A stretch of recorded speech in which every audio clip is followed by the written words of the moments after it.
feel like it's pretty safe to say that MAC is one of the most, if not the most iconic makeup brand. Over the 41 years that they've existed, there has been so many products that have like cemented themselves into the brains of all of us. So today I'm going to be doing a full face of MAC makeup using both their iconic nostalgic products and their new formulas. I'm actually working with MAC for today's video, which I mean, name a better duo.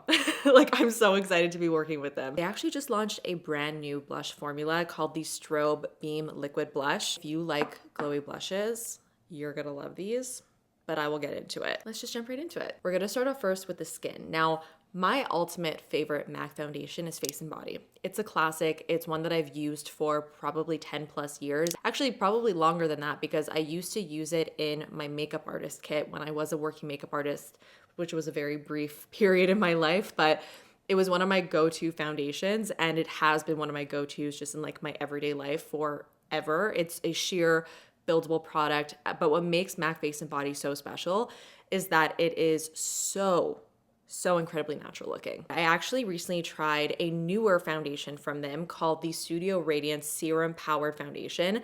And this reminds me of the MAC Face and Body in the sense that it has like a similar type of glow and it feels very natural looking as well, but it has way more coverage. So if you are somebody who likes the Face and Body, but you kind of wish it gave you a little bit more coverage, this is perfection. So I'm going to use the shade N18, which is my perfect shade. If we're shade match twins, this is our shade. Now you could blend this out with your fingers. You could blend it out with a brush. You can blend it out with a sponge. I really like blending it out with a sponge. You will get more coverage if you use a brush, but with the sponge, I feel like it melts it into the skin even more. Kind of makes it just even a little bit more natural. This is on the glowier side, which I love, but it also has this way of making your pores look really smooth. A lot of the times, like, glowier foundations will not do that. They'll tend to accentuate pores even more just because that's the nature of like a glowier formula. But there's something about this that really just gives you that perfected look while still giving you that glow. This is such a nostalgic product for me. It is the Pro Longwear Concealer. If you've been watching my channel for like 10 years, and I know some of you are out there, you 100% remember my love for this product because there was a time where this was like the only concealer that I used and I probably went through like 20 bottles of it. I haven't put this on my face in the longest time, so I'm just really excited to see how it's gonna look. I'm gonna use the shade N15, which is like my perfect, more neutral, brighter highlighter shade. And to apply it, I'm gonna use my favorite MAC concealer brush. This is the 270S. It's like a really small, short, dense concealer brush. And because this is a pretty full coverage concealer, I'm really gonna work the product into the brush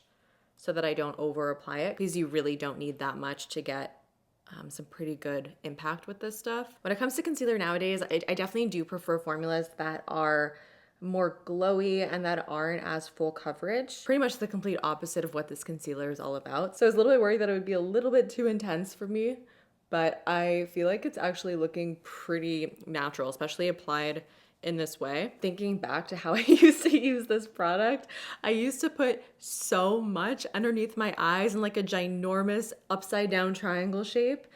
And I definitely didn't apply it this gingerly, that's for sure. But I feel like it actually performs the best when it's applied this way because you get just like a really nice, almost like airbrushed finish on the under eyes and it just doesn't look too heavy. The one thing I do remember about this concealer is that it does not crease and that you do not have to set it with powder. So we're gonna test that out. I'm not gonna put any powder underneath my eyes and let's see how it lasts. Now let's move on to bronzer. This is the MAC Mineralized Skin Finish Natural in Give Me Sun. Honestly, I'm a little bit worried because Give Me Sun looks very, very, very warm. It looks warmer than I remember. So fingers crossed, I'm not gonna look orange. So the Mineralized Skin Finish formula is very, very, very lightweight. It's very sheer. This is a baked powder. So it's not going to apply like super intensely. I mean, as you can see, like as I'm applying this bronzer, it's applying very, very, very sheerly. It's just kind of giving like a veil of color across the skin. And that's kind of what this formula is all about. This is definitely a little bit warmer than I would typically go like nowadays, but I feel like it still looks good. Okay, now it's time to apply blush. We're actually going to go in with a new formula and also obviously the classic MAC blush formula. So these are the new Strobe Beam liquid blushes. Like I said, if you love a glowy blush, this is going to be the blush for you. These are beautiful, sheer, buildable liquid blushes. They have an iridescent finish to them, so they'll give your cheeks a gorgeous, very soft glow. They're not shimmery though, so they're not going to make your cheeks look sparkly, which I love. So they really melt into the skin, look very natural looking, and will just give you that perfect flush of color. All of the shades are also so fun. I actually swatched all 10 of them, and I'll put a little video here if you want to see what they all look like. My personal favorites are Plummy Bear, which is the most perfect plum color. I also really like Good Vibes, which is kind of a similar vibe, but a little bit brighter. Apricot Jelly is really fun because it's a bright orange, so I feel like would be really great for the summertime. And then I really love Ice Gleam, which is a light baby pink, and I actually like mixing it with the other two berry shades because I feel like it gives like a nice gradient effect. I'll actually show you how I do that. Okay, let's put on Plummy Bear. So it's a doe foot applicator, and I like to do just 2 dots. And you're gonna wanna blend these out either with your finger or with a brush. You don't wanna go on with the sponge because they are super serumy. The sponge will just like soak it all up. I actually like to use this foundation brush. This is the MAC 170, and it's a short, dense synthetic brush. I like it because I don't find that it soaks up any of the product, and it just helps to melt the blush into the skin like perfectly. So this is what Plummy Bear looks like all blended out. And you see it has like this beautiful soft glow. So this is definitely a product that you could skip the highlighter with because it already gives your cheeks a beautiful highlight. So I'm gonna take Ice Gleam, which is kind of like a peachy pink, and put on the apples of my cheeks. And I really like to do this. I find it gives like a really pretty gradient effect, especially with a color like this. And it adds just a little bit more dimension and even more glow. This is my perfect little blush combination. Like I love this so much. It's so gorgeous. If you want to intensify it even more, you totally can. You could always layer it with a powder blush. I'm gonna go in with, of course, a MAC powder blush.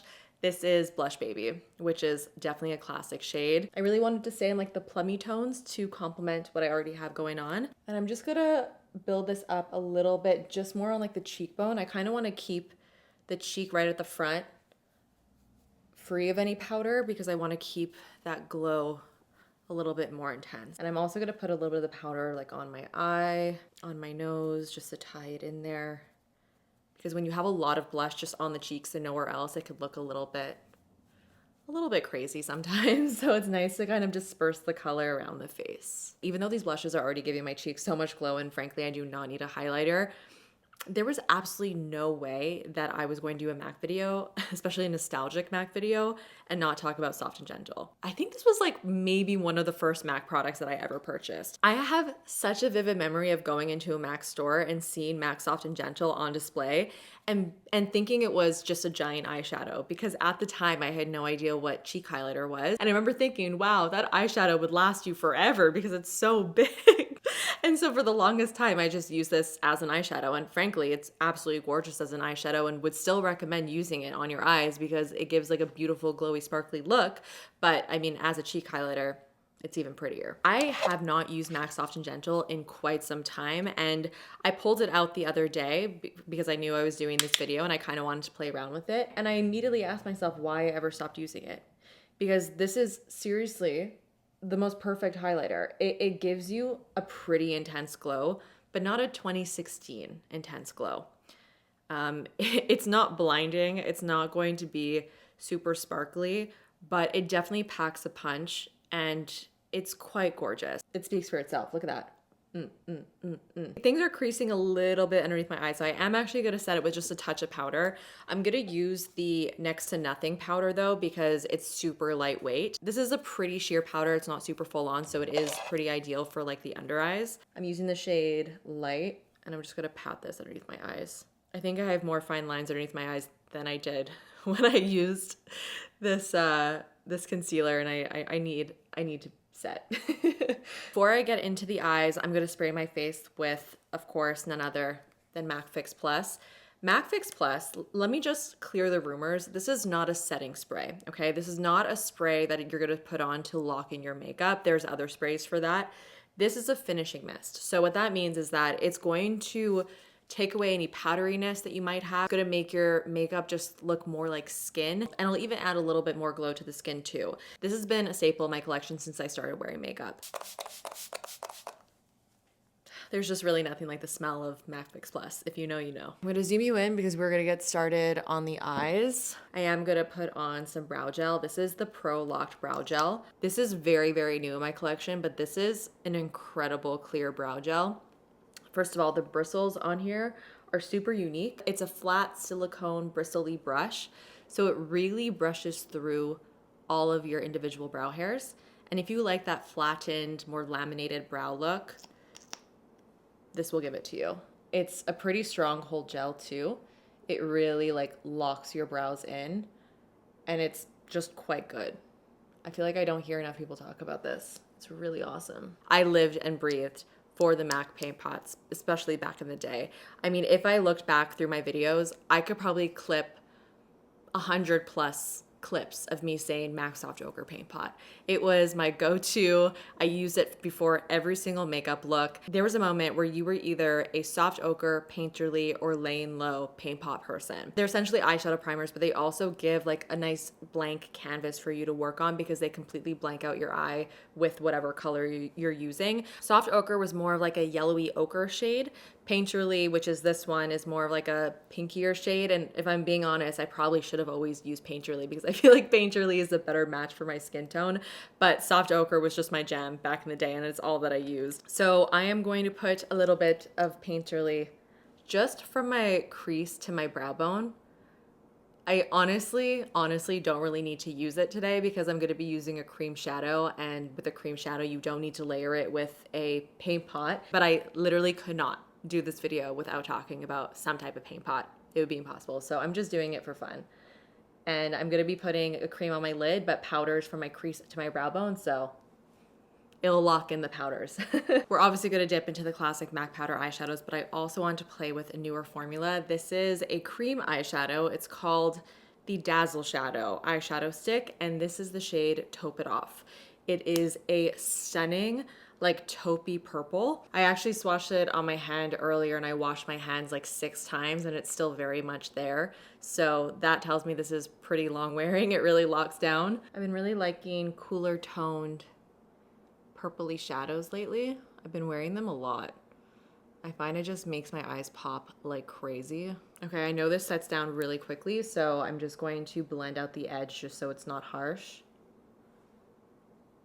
Now let's get into the MAC powder eyeshadows. I just want to say some names for you, okay? See if it takes you back. Shroom. I used to use Shroom as a cheek highlighter. Oh my god, Wedge. Wedge is such a classic. I think we're gonna use that. Saddle. Satin Taupe. You know what? Kind of similar to the cream that we put on. Amber Lights. Oh my god. So because this is a pretty cool toned shade, I'm gonna take a little bit of Wedge and just buff this in my crease. This is a MAC 224S. Oh my god, this is very upsetting. The sticker actually fell off for this shade. And I feel like it's espresso. I'm gonna press this on the outer corner of my lash line just to smoke it out a little bit. I don't want to do any harsh wings or anything, but I want a little bit of shape there. I'm gonna take Blanc Type, which is a cream. Because I already have a lot of shimmer going on my lid, I don't want to have a shimmery inner corner, so I'm just gonna use that on the inner corner. You know what? Actually, I'd change my mind. I want a shimmery inner corner. I'm going with Shroom because it's been a while. And I'm gonna pop her right on the inner corner. So we're gonna use a new mascara. This is the MAC Stack Elevated. The brush on this is a really interesting shape. It kind of has this interesting curve to it. I think it says in the product description that it's supposed to last 36 hours, which is kind of crazy because in no situation should you be wearing mascara for 36 hours. But I guess all that means is that it's supposed to last really long. I'm actually gonna take a little bit of Blush Baby and just put that in the crease of my eye too, just to kind of pull that warmth in. Whenever I feel like things are maybe not connecting, this is always my trick. Like putting a little bit of the blush color in the crease of the eye always pulls things together. Like already that looks so much better. For the lip, I mean, there are a million different lip combos that are truly so iconic. The very first MAC lipstick that I ever fell in love with was Angel. Angel was very popular, especially in the 90s, I believe. I unfortunately don't have Angel in my collection, but another very nostalgic color for me is Cream Cup. I feel like this will look very nice with the look that we have today. For my liner, I'm gonna go with one of their newer launches. This is Cool Spice. So it's a cooler version of their shade Spice, which is one of their more classic lip liners. This is a great, not too intense contour color for my skin tone. Cream Cup, let's go. Let's see how she looks. Love that. Pinky Nudes feels very 2016 Jamie. Like that was my favorite type of nude to wear. And I feel like pairing it with a cooler tone liner makes it a little bit more current for me. Should we put a gloss on top? I don't know, I'm kind of liking it matte, but I also have this really sparkly gloss that could look really pretty on. Let's try it. This is the Lipglass in Sugar Plum Pudding. Kind of has a little bit of purple sparkle in here too, so I feel like that'll maybe pull in the purple tones in the makeup. All right, I like that. Yeah, honestly, gloss is always a good idea. I really love everything about this makeup look. I feel like we really rediscovered some classics today and some new products as well. All right, guys, that is it for today. I really hope that you enjoyed. Would love to hear all of your thoughts in the comments as per usual. Let me know some of your like most nostalgic favorites from the brand. Hit the thumbs up button if you did enjoy and subscribe if you want to see more from me. And I will see you guys in the next one. Bye.